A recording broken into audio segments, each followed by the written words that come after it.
Welcome back. അപ്പം ഇന്നത്തെ വീഡിയോയിൽ നമ്മൾ ഹോയനെ കുറിച്ചിട്ടുള്ളൊരു കുഞ്ഞു വീഡിയോ ആണ്. ഒരുപാട് നാളുകൾക്ക് ശേഷമാണ് ഞാൻ ശരിക്കും വോയിസ് ഓവർ കൊടുക്കുന്നത്. അതുകൊണ്ട് ഭയങ്കര ഒരു മടി ഉണ്ടായിരുന്നു കേട്ടോ എനിക്ക്. എന്താണെന്ന് അറിയില്ല, നമ്മളെ അഡീനിയംസൊക്കെ സെയിൽ ചെയ്യുന്ന തിരക്കിലായത് കാരണം മാത്രമാണ് ഞാൻ വീഡിയോസ് ചെയ്യാതിരുന്നത്. എന്നും ആഗ്രഹം ഉണ്ടായിരുന്നു ഒരിത്തിരി നേരമെങ്കിലും ഇരുന്നിട്ടൊന്ന് വീഡിയോ ചെയ്യണം. പക്ഷേ അപ്പോഴത്തേക്ക് ഞാൻ ടയേർഡ് ആവും കേട്ടോ. അതുകൊണ്ടാണ്. അപ്പോൾ എൻ്റെ ഹോയ വിരിഞ്ഞു. സെപ്റ്റംബറിൽ വിരിഞ്ഞ ഹോയയാണ്. ഇപ്പോൾ ഒരുപാട് തവണ അതിന് ശേഷം പൂക്കൾ വിരിഞ്ഞു.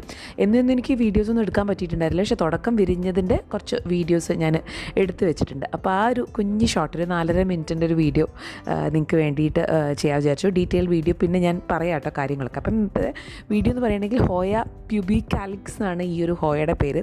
ഇതിൻ്റെ പേര് ഞാൻ എങ്ങനെ പഠിച്ചതെന്ന് വെച്ചാൽ, ഈ ഒരു ഹോയ വിരിഞ്ഞപ്പോൾ തന്നെ ഞാൻ ഇൻസ്റ്റാഗ്രാമിലൊരു പേജിൽ ഇങ്ങനെ ഹോയ സെയിൽ ചെയ്യുന്നൊരു പേജ് ഞാൻ കണ്ടിരുന്നു. അവരോട് ഞാൻ ചോദിച്ചു ഇത് ഏത് ടൈപ്പ് ഓഫ് ഹോയയാണ്. അപ്പോൾ അവർ പറഞ്ഞു തന്ന പേരാണ് കേട്ടോ ഹോയ പ്യൂബിക്കാലിക്സ്. അങ്ങനെയാണ് ആ പേര് കിട്ടിയത്. അത് ഞാൻ സെർച്ച് ചെയ്തപ്പോൾ എനിക്ക് മനസ്സിലായി ഇത് അതേ സെയിം പ്ലാന്റ് തന്നെയാണ്. ഇത് ശരിക്കും ഒരു വൈനിങ് പ്ലാന്റ് ആണ്. സെക്യുലൻ്റ് ആണ്. ഇതൊരു വാക്സ് പ്ലാന്റ് കൂടി പേരുണ്ട്. ഇതിൻ്റെ ലീവ്സ് പറയുകയാണെങ്കിൽ കുറച്ച് ഡാർക്ക് ലീവ്സ് ആണ് കേട്ടോ. അപ്പം ഞാൻ നേരത്തെ തുടക്കത്തിൽ കാണിച്ച ഇതിൻ്റെ ആദ്യത്തെ സ്റ്റേജുകളൊക്കെയാണ് കേട്ടോ.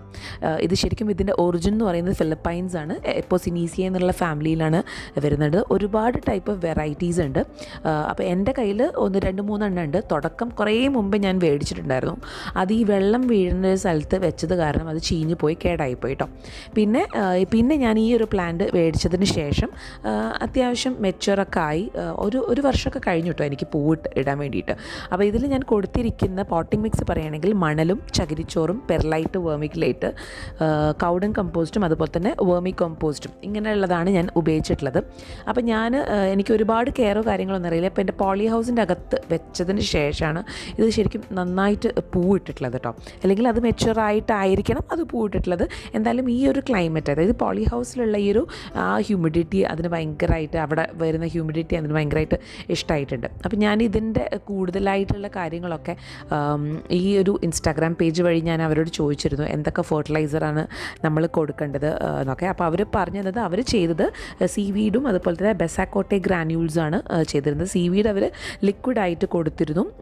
ബെസാക്കോട്ടെ അവർ ഗ്രാന്യൂൾസായിട്ട് 5 to 6 balls ആയിട്ട് കൊടുത്തിരുന്നു. പക്ഷെ ഞാൻ ഇതൊന്നും ചെയ്തിരുന്നില്ല. ഞാൻ NPK അടിച്ചിരുന്നു. അതിന് ശേഷമാണ് ഇത് ബ്ലൂം ചെയ്തത്. പക്ഷേ NPKനെ കൊണ്ട് മാത്രമൊന്നും ആയിരിക്കില്ല, അതിന് മെച്ചുവറായി അതിൻ്റെ ടെൻഡ്രിൽസ് വന്നതിൻ്റെ ശേഷം, ഇതിങ്ങനെ ടെൻഡ്രിൽസിൻ്റെ മേലെയാണ് ഇതുണ്ടാവുന്നത്. അപ്പോൾ അതിൻ്റെ മേലെ അതിൻ്റെ പെരിങ്കിൾ ഫോം ചെയ്യും. പിന്നെ വരുന്നതാണ് ആ ഒരു ഫ്ലവർ പുറത്തേക്ക് വരുന്നത്. അപ്പോൾ ഇതാണ് ഇതിൻ്റെ ഒരു ശരിക്കും പറഞ്ഞാലുള്ള ഒരു സ്റ്റേജസ്. അപ്പം അങ്ങനെ ഇത് ഒരുപാട് തവണ പൂവിട്ട് കേട്ടോ. പൂവിട്ടതിന് ശേഷം ആ ഒരു സംഭവം ഉണ്ടല്ലോ, പൂവിട്ട് കഴിഞ്ഞാലുള്ള ആ പെടുങ്കിലുണ്ടല്ലോ, അതൊരിക്കലും നമ്മൾ കട്ട് ചെയ്ത് കളയരുത്. എന്താ വെച്ചാൽ ഇതിൻ്റെ മേലെ തന്നെ ഒരുപാട് തവണ അത് പൂക്കൾ തരും. അപ്പോൾ എനിക്ക് തന്നെ ഒരു 4-5 പൂക്കൾ തന്നെ ആയി തരുന്നു കേട്ടോ, മാറി മാറി തരുന്നു. അപ്പോൾ ഇപ്പോഴത്തെ ഒരു സ്റ്റേജ് ഇങ്ങനെയാണ്. രണ്ടാമതും അതിൻ്റെ മേലെ മുട്ടുകൾ കാണുന്നുണ്ട്. അപ്പോൾ ഒരിക്കലും നമ്മളിത് കഴിഞ്ഞ് കഴിഞ്ഞാൽ കട്ട് ചെയ്യാൻ പാടില്ല കേട്ടോ. ആ ടെൻഡ്രിൽസ് അതിൻ്റെ മേലെ എപ്പോഴാണ് പൂക്കൾ വരുന്നതെന്ന് പറയാൻ പറ്റില്ല. അപ്പോൾ അത് നിങ്ങൾ പ്രത്യേകമായിട്ട് ശ്രദ്ധിക്കുക ഈ ഒരു പ്ലാന്റ് ഉണ്ടെങ്കിൽ. അപ്പോൾ അതിൻ്റെ ബ്ലൂംസ് റീഅപ്പിയർ ചെയ്യും, റിപ്പീറ്റഡായിട്ട് റീഅപ്പിയർ ചെയ്യും. ഇതൊരു എപ്പിഫൈറ്റാണ് ശരിക്കും. ഇതിൻ്റെ ഓർക്കിഡ് മീഡിയം ഉണ്ടല്ലോ, ഓർക്കിഡിൽ അങ്ങനെ ലൈറ്റ് പോട്ടിംഗ് മിക്സ് ആണ് ഇതിന് എപ്പോഴും ഇഷ്ടം. വെള്ളം കൊടുക്കുന്ന രീതി എങ്ങനെയാണെന്ന് വെച്ചാൽ ഡ്രൈ ആയി കഴിഞ്ഞതിന് ശേഷം മാത്രം വെള്ളം കൊടുക്കുക. ഇതിന് ഇഷ്ടമാണ് വെള്ളം, പക്ഷേ ഒരുപാട് വെള്ളമായിപ്പോയാൽ ചീഞ്ഞു പോകും. എനിക്ക് ആദ്യത്തെ അബദ്ധം അങ്ങനെയായിരുന്നു. ഒരുപാട് വെള്ളം അതിൻ്റെ മേലെ ഉറ്റി വീഴുന്നൊരു സ്ഥലത്ത്, ആ ഒരു ഭാഗത്തായിട്ടായിരുന്നു ഞാൻ വെച്ചിരുന്നത്. താഴെയായിരുന്നു കേട്ടോ. ഇതിപ്പം മേലെ പോളി ഹൗസിലാണ് താഴെ വെച്ചിരുന്നത്. അപ്പോൾ അവിടെ അങ്ങനെയാണ് അത് ചീഞ്ഞു പോയത്. പിന്നെ ഞാൻ എന്തോ ഒരു പോട്ടി മിക്സ് ആണ് അന്ന് കൊടുത്തത്. അന്ന് ഹോയ എന്ന് പറഞ്ഞിട്ട് കുറേ മുമ്പേ കേട്ടോ, ഒരു 1-2 വർഷം മുമ്പേ. അപ്പോൾ എനിക്ക് ഇതിനെ പറ്റി ഒന്നും അറിയില്ല.